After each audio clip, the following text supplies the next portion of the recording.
I never anticipated that a simple text message could cause my hands to tremble in the manner they did that morning. The words illuminated my phone screen like a flame, causing them to be seared into my memory. "You will not be joining us on the family voyage. My wife believes that it should be limited to family members." The message was received from my son, my only child. He is the same son for whom I recently purchased a house for which I spent countless hours pouring in every last penny of my savings and referring to it as a gift from the heart.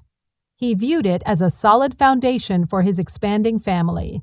Suddenly, I was deemed insufficiently family-oriented to accompany them on their vacation. I gazed at the message, my chest tightening and my ears pounding with the surge of blood. My frigid and rigid fingertips hovered over the keyboard before I typed even a single word. The weight of everything I was unable to express, every ounce of anguish, betrayal, and the gut-punching realization of my place in their lives was conveyed by that single word.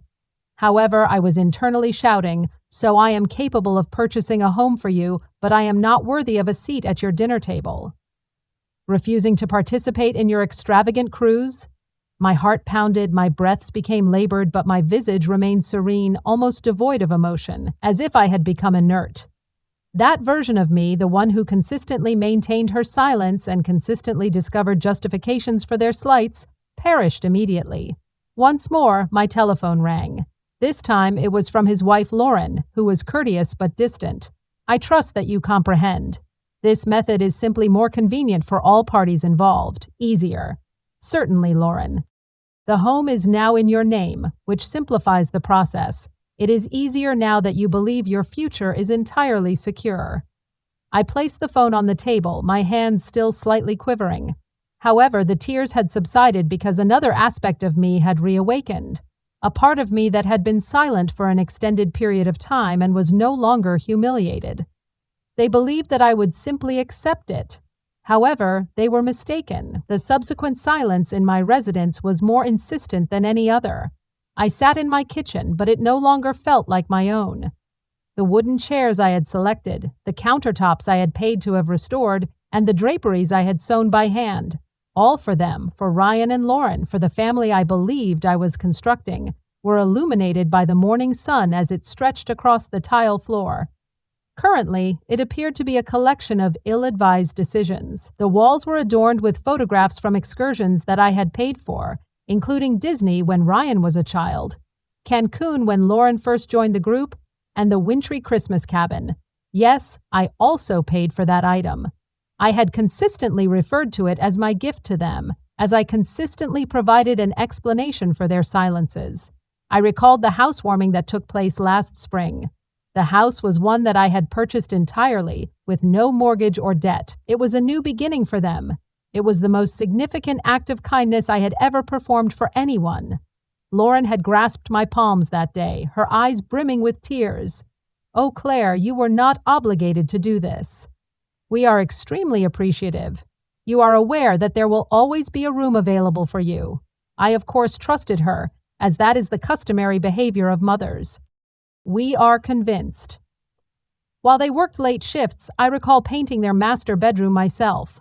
I selected gentle lavender because Lauren reported that it soothed her. I purchased furniture online and assembled it in my garage. I meticulously selected each item, including the curtain rod, lamp, and scatter pillow.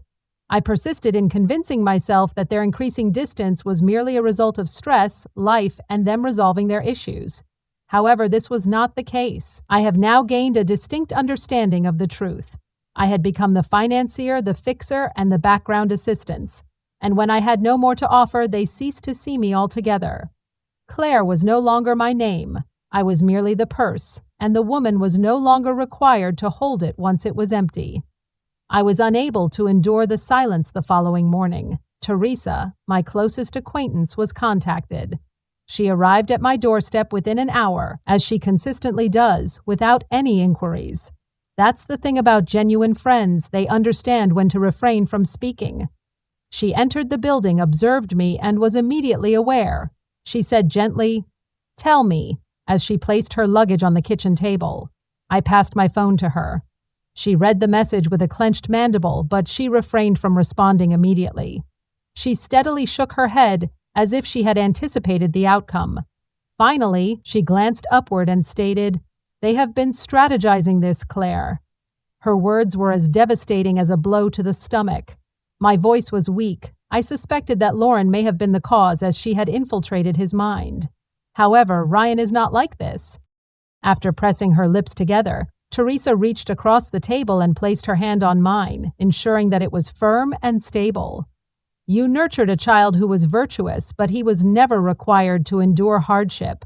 You were consistently present to assume the responsibilities." Additionally, Lauren, she observed that. She recognized precisely what she could transform him into.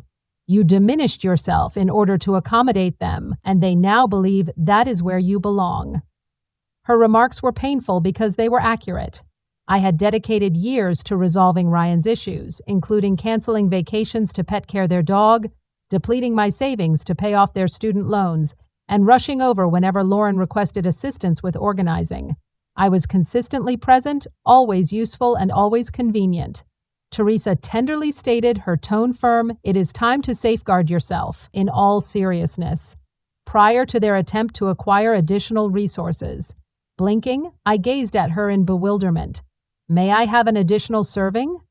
"Everything is already in their possession." Teresa's irises contracted in alarm. "When was the last time you reviewed your bank accounts?" she inquired, her tone becoming more assertive. "Are you even certain that your name is still listed on the deed?"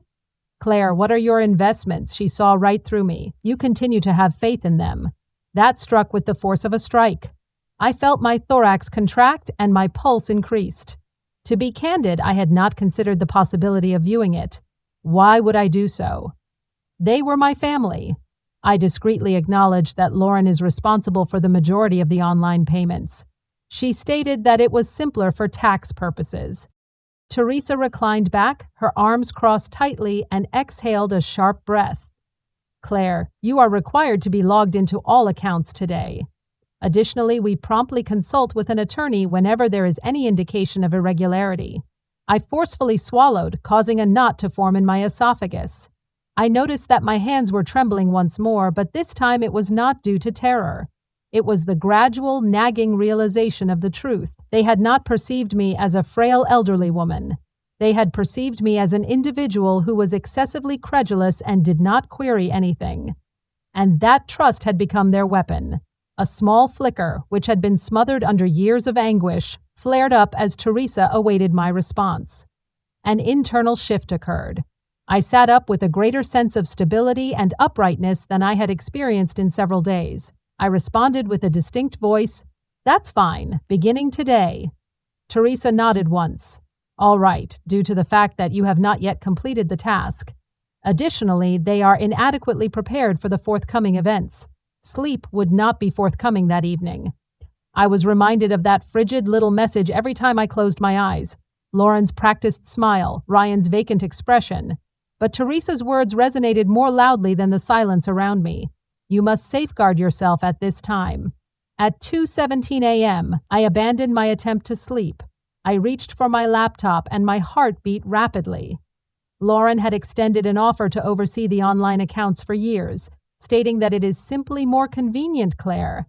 She used to say in that honey-coated voice, "There is no need to worry about all that stuff at your age." I desired to believe that she was assisting, that she cared. However, as my fingers poised over the keyboard, I experienced a completely distinct sensation, awareness. My fingertips were tense as I entered my login information. The interface was initiated. As is customary, everything appeared to be in order. However, this was the deception. It consistently appeared to be in good condition. Gradually, with caution, I began to navigate through all of the information: investments, savings, and statements. Initially, there was nothing remarkable, only the usual routine invoices and groceries. But as I delved deeper into the history, a shiver began to creep in. Dozens of minor transfers, each labeled innocently, home expenditures, property repair, emergency maintenance, occurred discreetly. However, I had not granted authorization for any emergency repairs. I continued to press. The accounts displayed secondary users and attached cards that were not mine, and there it was, Lauren's name. My innards tipped over. The keyboard caused my palms to become frozen. Maybe for months or even longer, she had discreetly affixed her card to my accounts, siphoning funds slowly and steadily. This was not solely about excluding me from a vacation. This was not a matter of family conflict. This was larceny. And Ryan, was he simply unaware of the situation, or did he recognize it and opt not to be concerned as long as the money continued to flow? My chest experienced a sudden surge of heat, not indignation, rather something more icy, something that is more acute. I gently closed the laptop and reclined back. The old family photographs that were still affixed to the walls were illuminated by the warm kitchen light, but their smiles now appeared to be a component of a scheme that I had entered with open arms. They never cherished me for my inherent qualities. Rather, they celebrated my contributions. I experienced a tightening of my larynx, but no tears were shed. Instead, I addressed the silence. Lauren, you betrayed my trust and my compassion. I had consistently maintained that remaining silent bolstered my fortitude. However, that evening I came to the realization that silence could be equally devastating. They believed that they could eliminate me. They believed that I would not respond. However, they were mistaken. I was no longer perplexed by the time of sunrise. I was not apprehensive. Rather, I was concentrated. I pretended to be conducting a routine check-in with my financial advisor by picking up the phone. I was hesitant to leak information to them. Not yet. Not until I had a comprehensive understanding of the situation. Mr. Harlan responded with the same cordial tone as always, Mrs. Franklin. He had been responsible for managing my portfolio for an extended period of time. What can I assist you with this morning? I maintained my composure of voice. Recently, my son and daughter-in-law have been responsible for administering a portion of our household expenses. I simply wish to confirm that the original plan remains in place. I listened as he opened my file, clenching my hands closely in my lap to prevent them from trembling. After a brief delay, he replied, I have observed some recent movement, but overall, everything seems to be stable. Once more, my chest contracted. What type of movement is this? He exhaled. Well, there have been numerous fund transfers, the majority of which are designated for home enhancements. A few of the larger ones are designated as contractor prepayments and design enhancements. I tightened my grip on the receiver. Additionally, who authorized those? Just a period of silence. He compassionately stated, technically you did. In other words, your authorized representative account did. I experienced a sensation of nausea. Which representative? He hesitated for the first time at that moment. It appears that Mrs. is your secondary authorized user. Mr. Harlan explained delicately that Lauren Franklin initiated those transfers. Under the durable power of attorney that you executed last spring, she has complete access. I briefly shut my eyes. The memory was recollected with a precision and clarity. Lauren had insisted that I revise the documents in the event of an emergency. She even brought the notary herself, beaming and cheerful as if she were doing me a favor. Certainly she did. I expressed my gratitude to Mr. Harlan, my voice remaining composed. Would you be willing to designate all future transactions for my personal review prior to their processing? I have resolved to become more actively engaged in the future. Right immediately, he concurred. Upon concluding the communication, I remained placidly seated. All of the uncertainties that I had been grappling with were resolved. Lauren did not intend to provide assistance. She was establishing the scene. She and Ryan had been discreetly transforming that residence into their golden goose, laying the groundwork. Although my retirement was not yet theirs to spend, they were already living as though it were. I shifted my gaze to the windowsill, where my late husband's locket was positioned. He had presented it to me on the occasion of our 30th anniversary. This would have been apparent to him from a distance of 1 mile. He consistently advised me to exercise caution. However, I harbored a strong desire to trust in the goodness of my family. For years, I had reduced my size in order to prevent confrontation. However, I ultimately comprehended that love without respect was merely a more aesthetically pleasing form of imprisonment. And now I had discovered the key. I gazed across the living room at the vacant shelf that had previously housed a framed photo from Ryan and Lauren's housewarming. I had removed the photo 2 nights prior, and the shelf appeared more luminous and unencumbered. Consequently, I did as well.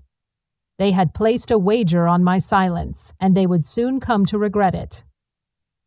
Later that day, I strolled to the park in search of a tranquil environment that was uncontaminated by their avarice. I desired a place that did not evoke memories of the furniture I had acquired or the photographs of individuals who viewed me as merely expedient. The ancient oak tree continued to endure, as it had for decades. Every Sunday, my husband would sit beneath it and read the newspaper while I fed the ducks. He consistently referred to it as our tranquil oasis. I reclined on the bench beneath its expansive limbs, and for an extended period I simply inhaled, allowing the warm airflow to alleviate some of the weight from my bosom. I then murmured gently as if he were sitting right beside me, "You would have seen through it, Richard. You would have informed me." I reached for the locket that was affixed to my neck, my fingertip grazing over the small engraved date.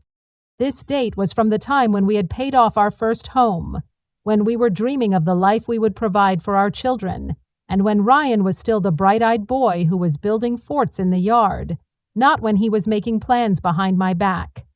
To prevent it from quivering, I bit down on my lip. I was no longer inclined to weep. The weeping had dried up. I was waiting outside my attorney's office the following morning before they even switched the sign to open. For years, Mr. Clayton had overseen my legal affairs, including the purchase of the house for Ryan and Lauren, our estate planning, and the original documentation that Lauren had urged me to sign for flexibility. I had faith in her. I had confidence in each of them. Never again. He extended his customary cordial smile to me, but I could discern the anxiety that resided within his eyes. "Claire, I was not anticipating your arrival at such an early hour. Is everything in order?" I sat across from him and properly folded my hands. I stated that the property present must be reversed in a fair manner. His eyes slightly broadened. "Has the property been transferred to Lauren and Ryan?" I nodded and said, "That is the one. I would like it to be reversed. I desire to secure all assets. I desire the revocation of all powers and the tracing of all authorizations." He paused, not because he disagreed, but because he was aware of the significance of the request. "Claire," he said tenderly, "this could potentially cause a bit of a commotion." I responded that they had already agitated it. Unfortunately, I was unaware of the situation. After briefly examining me, he extended a deliberate assent. "No problem. We shall commence." I faintly leaned in. "Additionally, I require documentation, a comprehensive account of all actions taken in my name or with my funds, each transfer, each document that Lauren signed." His expression exhibited a momentary expression of approbation. "That is a wise decision. Proof will be required if this situation continues to escalate." I said calmly, "It is going to escalate. We should not attempt to deny that it will occur." He took a few notes and then glanced up. "In addition, you may wish to contemplate the employment of a private investigator." I raised my eyebrow. "Are you truly convinced that this is essential?" Although his voice diminished, it remained unwavering. "Lauren is not merely testing boundaries, she is also devising a strategy for establishing long-term control. Claire, you possess substantial assets. It is probable that she is establishing her own paper trail which she may utilize at a later date if she is already relocating funds. We require one of our own. Concrete." The notion caused my stomach to turn, not out of dread, but rather out of a profound, unwavering sense of preparedness. I instructed him to execute the task. "Locate an individual in whom you have confidence." He agreed. "The legal aspect will be managed by us. The investigator is capable of handling the remaining tasks." Suddenly, the tide began to shift. I was no longer burdened by the time I exited his office. The situation was not resolved, not even remotely, but I had exhausted myself with defensive tactics. I was in a state of restlessness, anticipating the next betrayal. I was in motion. I caught my reflection in the mirror as I entered my vehicle, and for the first time in a long time I allowed a small, bitter smile to emerge from my lips. They desired tranquility. Consequently, they would obtain it.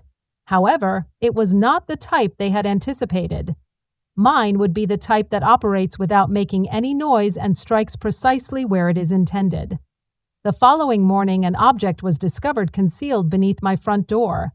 The moment I entered the kitchen, I noticed a plain white envelope on the tile. It was the same type of envelope that Lauren consistently used when she dropped off documentation that she assisted me with managing. Her handwriting was unmistakable, and an adhesive note rested on top. "Please sign when you are prepared, Mom." This will simplify the process during our absence. I remained motionless. Even from 1,000 miles away, they were still attempting to tighten their grasp as they sailed through sparkling blue water, clinking glasses, and giggling under the sun. They were already off on their luxury cruise. I felt a minor tremor in my fingertips as I began to unfold the envelope. A professional, polished collection of carefully typed documents was contained within. Initially, they appeared to be unremarkable, merely additional revisions and amendments. Lauren had consistently possessed the ability to present control as compassion. However, my chest grew frigid as I read further. A ruse was concealed beneath the civil legal phrasing and discussion of estate efficiency. A permanent, irrevocable power of attorney, which granted me complete control over my finances, property, and medical care for the duration of my life. I gazed at it, bewildered but not astonished. This was not a request for assistance. Erasure was the subject. Lauren was unwilling to wait until I was gone. She desired to assume control immediately, albeit discreetly, in order to avoid appearing as a villain. Ryan, my own son, was he truly unaware of her actions, or did he simply opt to ignore them, content with the outcome? The response was equally painful. This was no longer a family. It was a well-rehearsed performance by two individuals who were donning familiar masks. I reinserted the unsigned documents into the envelope, placed it back on the counter, and proceeded to leave. Allow them to believe that I had overlooked the situation. Allow them to believe that I was still the same woman who signed without reading and smiled cordially. The woman in question no longer resided in this location. The private investigator is expected to arrive later today. My attorney was already in the process of blocking all joint authorizations. I now had an additional piece of concrete evidence, Lauren's signature attempt at a covert takeover, thanks to her small gift. I occupied the kitchen table as the floor was illuminated by the balmy sunlight. They continued to believe that this was their game. However, they had overlooked one crucial aspect. Being silent does not necessarily equate to being impotent. Something within me sparked when I reinserted the unsigned documents into their envelope, not anger or fear, but concentration. They believed that they could relocate while they were away from the city, while I remained behind, bewildered and overwhelmed by the intricate details. They believed that my participation would be appreciated, but they were no longer aware of the identity of the individual with whom they were interacting. I was back at Clayton's office by noon. He did not inquire as to what had drawn me to the premises. Rather, he simply nodded in agreement upon observing my appearance. He slowly opened the envelope and perused the pages, his expression tightening with every line. "As they attempted to pull this off while they were on vacation," I stated. He placed the envelope on his desk.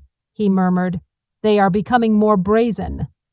This is not only reprehensible but also predatory. Claire, they would have full authority if you had signed this. They have the power to dispose of your property, deplete your bank accounts, and even determine your residence." I met his gaze with steadfast eyes, despite the fact that he looked up, anticipating fear. I suggested that we accelerate our pace. Respect was evident in his slight smile. "The majority of the documents have already been prepared. The reversal has been submitted for the residents. The account blocks have been initiated. Your financial history has already been reviewed by the investigator." He utilized the authority of attorney documents. However, upon observing this, we will enforce our strategy with vigor. I inclined my head forward. "Secure all items. The scent is not touched by anyone except for me. No withdrawals, transfers, or collaborative transactions are permitted." "Acknowledged," he stated. "Additionally, we are including a protection clause in your estate. We will have the complete timeline of their manipulation documented and prepared in the event that they attempt to pursue any legal action." I reclined and allowed myself to decompress. My shoulders were relaxed and my palms were steady. For the first time in years, I was not hastily defending myself. I was constructing a citadel that they would not even be able to observe until it was too late. I did not experience the same emotions when I returned to the home that afternoon, despite the fact that it appeared identical. As if seeing each chamber for the first time, I proceeded through them. These walls no longer evoked a sense of home. They were a testament to my sacrifices and their entitlement. I once again paused at the empty shelf which was previously occupied by their housewarming photo. This contrived, beaming image was replete with false promises. This was the final time I removed it from the drawer. I gazed at it for an extended period of time, contemplating their flawless smiles and their flawless deceptions. I murmured to the frame, "You believe that I was created to be of service to you." My hand was hovering over Ryan's visage. "You believe that I would never decline." I flipped the photograph over and lowered it further into the compartment, allowing it to dissolve into the darkness where it belonged. My phone rung 2 days later. I immediately recognized the number. It belonged to the private investigator. I acquired the item prior to the conclusion of the initial circuit. He addressed me as Mrs. Franklin, his voice leveling out, but his words were burdened by the weight of his message. "This information may be of interest to you." I closed the draperies without hesitation. I instructed you to proceed. He did not squander his time. The property was recently listed as collateral for a second mortgage in the documentation submitted by your daughter-in-law. She has initiated the process of obtaining pre-approval from a private lender. The documents were submitted last week. I refrained from migrating. I remained motionless, gazing at nothing as his words sank in. They were already borrowing against the house I had given them freely, claiming it was theirs to leverage as they saw fit. Did they provide an explanation for the process by which they acquired the house? I inquired. They informed the lender that it was a family transfer, he stated bluntly. There was no mention of the power of attorney or the suspicious activity associated with your financial accounts. In fact, the lender appeared to be impressed by the expansive family support that they described. As an effort to prevent my body from reacting, I bit the inside of my cheek with force. They no longer merely dipped into my savings. They were wagering with it, accumulating debt in addition to my gift, and taking risks that I had never consented to. I could have returned home one day to discover that the house had been sold, the accounts had been depleted, and everything was perfectly lawful if I had not already initiated this plan and had not asked the appropriate questions when I did. "Are they aware that you discovered this?" I inquired. He replied, "No, madam. You are still at home, oblivious and silent as far as they are aware." I inhaled slowly. All right, we should maintain this status quo. The contact was terminated. I remained in the subdued light of my living room for a period of time, the silence interrupted only by the gentle murmur of the refrigerator. This was no longer merely betrayal. This was larceny that was actively occurring. Nevertheless, I did not experience any feelings of resentment. Panic did not arise within me. I experienced a sensation of extreme clarity, sharpness, and coldness. They had not exercised caution because they believed that I would never inspect the item. They maintained the belief that I was still the mother who preferred to maintain tranquility over inquire about the situation. However, they were unaware of the fact that it was already too late for the other side when a woman like me ultimately says no. The concept had yet to be fully understood. While gazing out the window at the house that I had once been so proud to give them, I stood and straightened the front of my blouse. I smiled in that silence. "Lauren, you jeopardized my gift," I murmured. "I will now take a chance on your future." I refrained from activating any lighting that evening. I sat calmly by the window, observing the street lanterns cast their shadows across the sidewalk. Unaware of the silent reckoning that was taking place within these confines, the world outside continued to move. For the first time, I was not frightened. I was not disoriented. I was conducting calculations. They believed that I would crumble under the weight of the transgression, that their sweet, well-practiced, "we're just helping you, Mom" routine had been effective. However, they were unaware that their entire strategy was contingent upon a single sensitive element, my confidence. I had finally relinquished it. The headlamps briefly illuminated the vacant spot on my mantel where the family photo had once been. As a neighbor entered their driveway across the street, the shelf appeared more barren, to be honest. I exhaled and said faintly, more to myself than to anyone else, "They gambled with my gift. Presently, I am placing a bet on their future." It was a satisfying experience to express it, truly express it. For years, I had forced myself to endure every distress, convincing myself that love entailed accepting circumstances and that being required was equivalent to being loved. However, it was not even close. I was not cherished by them. They appreciated the gifts I made, my time, my money, and my willingness to give without restriction. And when they no longer required the individual who was the driving force behind it all, they discarded her like a receipt. However, they had extended themselves so far out on that limb that I did not even need to jostle it. I simply needed to cease maintaining its stability. I closed my eyes and observed Lauren's face, the saccharine tone she employed and the way she smiled when she desired something. "Claire, you are like a second mother to me. No one intends to quietly assume control of their mother's life unless they have contemplated it for an extended period of time. It is impossible for anyone to conceal complete legal authority within helpful documentation unless they possess a comprehensive understanding of the situation." I reclined in my chair, allowing my vertebrae to erect, and inhaled the cool night air that pressed against the window glass. They had relied on my reticence. However, I came to the realization that silence had become my weapon. I also experienced a sense of fortitude. I am not incensed, not acrimonious, robust. For the subsequent few days, everything proceeded according to plan. Absence of sentiment, no second guessing, action that is deliberate and focused. I was present at Clayton's office each morning, with the investigator on one side and Clayton on the other. We operated without interruption. Each transaction, withdrawal, and error was meticulously documented.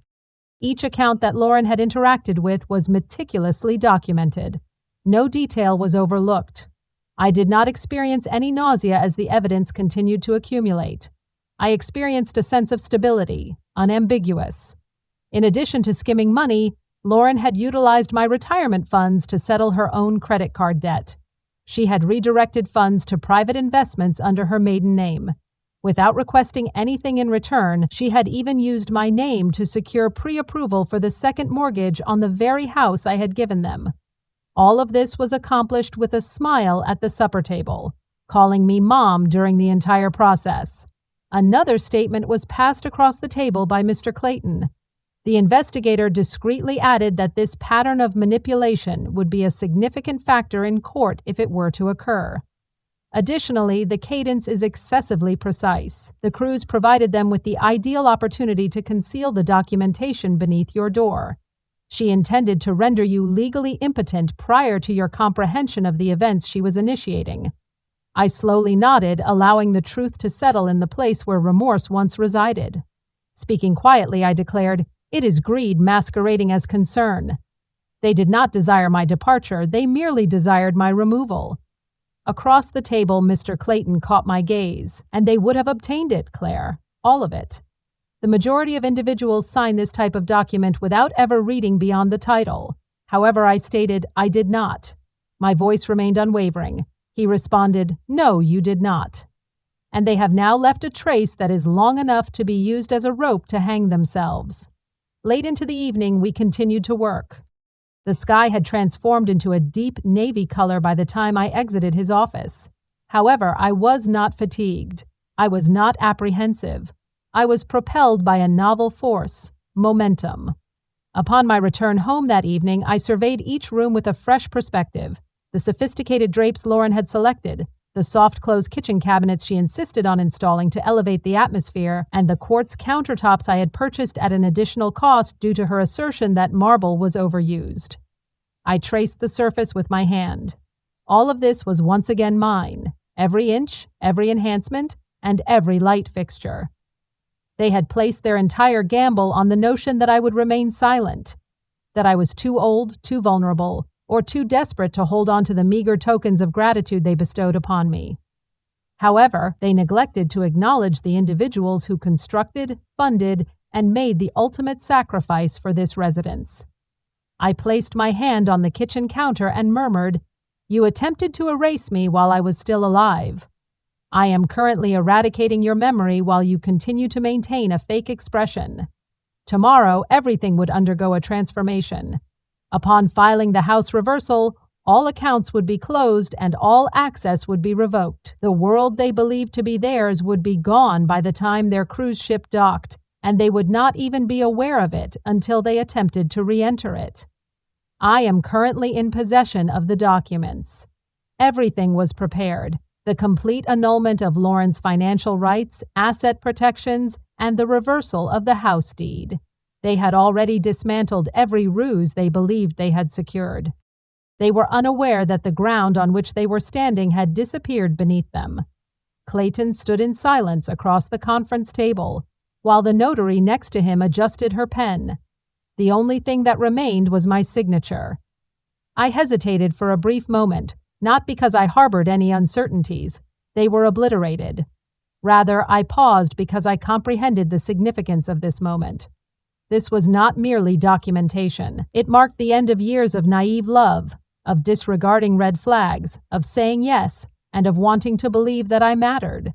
It was a reworking of every inch that I had previously conceded.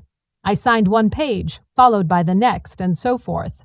I sensed the departure of something with each signature, and the emergence of something more powerful in its place. Clayton meticulously collected the pages after they were completed. His expression remained relatively unchanged. However, his voice conveyed a distinct quality. "Claire, it is now complete. The official reversal has occurred. The residence is once more yours. They have been completely denied access to your finances, property, and utilities. They are prohibited from interacting with any object." I affirmed, maintaining a consistent tone. "Additionally, what happens if they attempt to refute it?" His pupils became more acute. "Then we allow them to do so. We have it all, the forged permissions, the transaction records, and the power of attorney documents that were concealed beneath your door while they were conveniently out of town. They will only excavate their own grave if they challenge you." I drew in a deep breath, not one of fear, but one of relief. For the first time in years, my existence was once again mine. My future was no longer dependent on the actions of others. I paused briefly on the steps of the courthouse as I emerged into the evening air. I considered the fact that their ship was scheduled to port in 4 days, 4 days before they were to return to the territory they believed was still under their control. However, they were unaware. The latches were replaced. The game had concluded. Additionally, they were unaware of its impending arrival. Hours prior to my signing the reversal, the property had already been sold. No inspection delays, full cash offer, and a peaceful buyer. The funds had already been transferred to a new account that they were unaware existed. Untouchable. I couldn't help but smile as the wind caressed my face. They believed that my silence indicated my submission, which was indicative of my vulnerability. However, silence can also be a weapon, and I had managed to master its use. I was already parked 1 block away, standing calmly across the street, when their plane landed and their vehicle drove up. I observed them as they returned, their luggage dragged up the walkway, looking relaxed and sun-kissed. Lauren was the first to emerge, her spectacles situated atop her head, and she hollered about the necessity of scheduling the final appointment for mortgage approval. Ryan followed behind, head down, browsing on his phone, disengaged but as compliant as ever. They were unaware of the situation they were entering. Afterward, they both entered a state of frozen inaction. 2 unfamiliar vehicles and a pair of moving trailers were parked in the driveway. A realtor and a young couple were conversing and joking at the front door, as if they were already part of the community. I proceeded cautiously across the street without any sense of urgency or uncertainty. Ryan was the first to observe me. "Mother?" When he made the call, his voice was a mixture of confusion and a darker emotion, fear. Lauren's pupils contracted. What is this? Who are those individuals? The realtor was followed inside by the couple, who exchanged a polite greeting. The door slammed shut behind them. Presently their entrances closed. I halted just before the walkway. I stated with clarity and consistency, "You will no longer be required to manage anything for me." Immediately, Lauren's expression became grim. "What is the significance of that?" Ryan's voice became increasingly agitated. Mother, what is the matter? What is the reason for the presence of individuals in our residence? I allowed silence to remain in the air, unmoving and oppressive. Afterward, I articulated it. It is not your residence. No longer, Lauren swiftly advanced, her voice resonating in the manner she consistently employed when circumstances did not align with her expectations. You are incapable of accomplishing this. We are in the process of refinancing. We have contracts, legal obligations. I calmly reached into my purse and extracted a thick folder. I handed it to Ryan, stating that these are the only contracts that are significant. He trembled as he turned through page after page, each one revealing a truth that they had believed would remain concealed. The documents of reversal, the sale of the property, the report of the investigator, Lauren's transactions that were not authorized, evidence of all things. Lauren snatched the folder from his hands, her eyes flashing frantically as she examined it. Her respiration became increasingly weak. She was in the process of searching for vulnerabilities and lifelines rather than reading. No one of these assertions will be valid. She erupted. We were assisting you. You will regret this decision after you have regained your composure. We were merely attempting to provide assistance. I refrained from raising my voice. I refrained from blinking. I murmured, "Help. Is that what you mean by draining my retirement accounts? Gambling with a second mortgage on a property that you did not even own? Is it possible to fabricate a power of attorney, wishing that I would sign away my life while you were relaxing on a cruise ship?" Lauren's mandible was fixed and her visage was twitching with anxiety. Ryan's voice cracked as he eventually spoke again. "Mother, we did not intend to." I put up my hand, uttering a single word that was both low and decisive. "You did not intend to be apprehended." Neither of them responded. For the first time, I observed the truth in their gaze. It was not passion. It was not a result of remorse. It was fear, the type of fear that arises when an individual whom you have previously underestimated ceases to be a fool. I allowed the silence to subside, and subsequently I smiled, a genuine one. I stated that you bet with my confidence, and you were unsuccessful. Lauren's expression assumed an almost primal quality. She spat, "You cannot simply take everything from us. We jointly constructed this existence. You are not entitled to demolish it due to a few miscommunications." Ryan's eyes darted, uncertain as to where to look as he grasped the folder more tightly as if it could protect him. I maintained my composure. I stated that you did not construct this existence. You obtained it, piece by piece.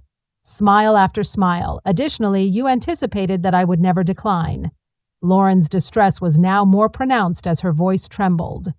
"We possess rights. We are your family. We are unable to be abruptly disconnected."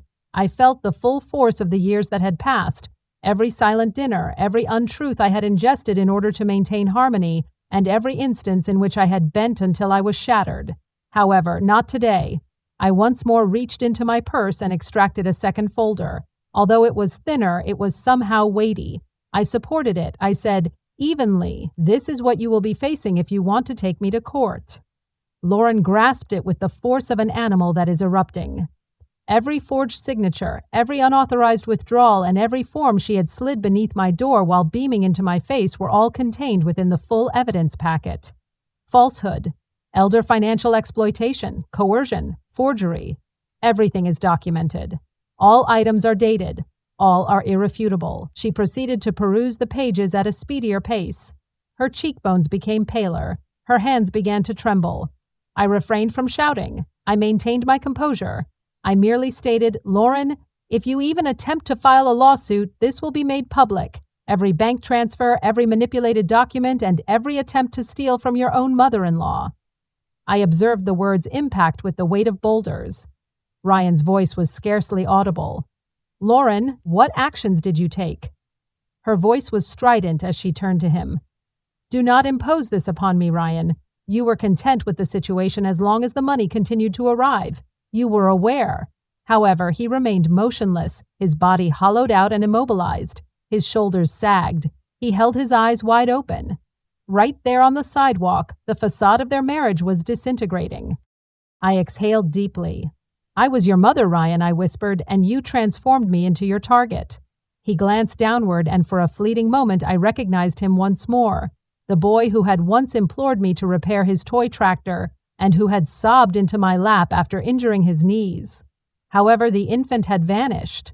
I had exhausted myself from mourning him. I stated that this is not retribution, it is safeguarding. I maintained my composure. I am finally safeguarding myself for the first time in years. Lauren threw the folder onto the pavement, her eyes ablaze. She whispered, "You believe you have triumphed, but you will ultimately be left alone." Once more I smiled, my demeanor remaining unshaken. I said softly, "Alone is better than being used." I then turned my back and walked away. I did not glance over my shoulder at any point. As the engine purred beneath me, I drove home at a leisurely pace, my palms remaining firmly planted on the steering wheel. As I traversed tranquil streets, the gentle glow of sunset illuminated the rooftops in a golden hue. The sky had transformed into dusk by the time I arrived at my modest apartment building. It was understated. There was nothing extravagant about it. However, it belonged to me. It is entirely my own. I allowed my respiration to subside as I secured the door behind me. I imagined the scene continuing to unfold in the backyard of the house, my former residence, which is now the beginning of someone else's story. Moving vehicles. The newlyweds were seen beaming as they unpacked their belongings and entered their new life. The perfect plans of Ryan and Lauren were shattered. Their home was gone. Their falsehoods were exposed, and the illusion was disrupted, leaving them stranded on the driveway. The phone vibrated briefly on the counter, signaling the receipt of a text message. It was unnecessary for me to verify the quantity. I was already aware. "Mom, could we have a conversation?" This is not what I had in mind. The message captivated my attention. He had not spoken to my mother in person in several months. However, my identity was once again recalled to him, as the game had concluded, and there was nothing more to extract from me. I refrained from responding. A second message was received a few moments later. "I apologize." Lauren was unable to control her emotions. I was prodded by her. "You are aware of her disposition. I have never intended to cause you harm." His voice was audible in the words. He was desperately scrambling, attempting to rewrite the past now that there was nothing left to gain. I did not respond, despite the fact that my forefinger was hovering over the screen. I had finally grasped the concept. You only mourn me now that I have declined. I placed the phone face down on the table and proceeded to the window. I could hear children playing in the distance, their merriment being genuine and uncomplicated. My apartment was silent, unadorned, and secure, and it was vacant in the most delightful way. There is no tension, absence of strategies. There is no one who is awaiting to manipulate my compassion into a tether. They believed that I was incapable of surviving without them. However, what is the reality? I had been suffocating under their weight for years. Every gift I gave Ryan, every sacrifice, every long hour and dollar I invested in that house and their life had been transformed into a weapon they used against me. However, I had never felt so liberated as I stood here, devoid of all that I had believed I needed to preserve. Allow them to become enraged. Allow them to flee. Allow them to rewrite stories and point fingers. I owed them nothing. I discovered everything in that nothingness. I had finally escaped their grasp. I murmured it to the silent room as if it were a supplication intended solely for me. Quiet does not equate to weak. This was the first time that I truly believed it.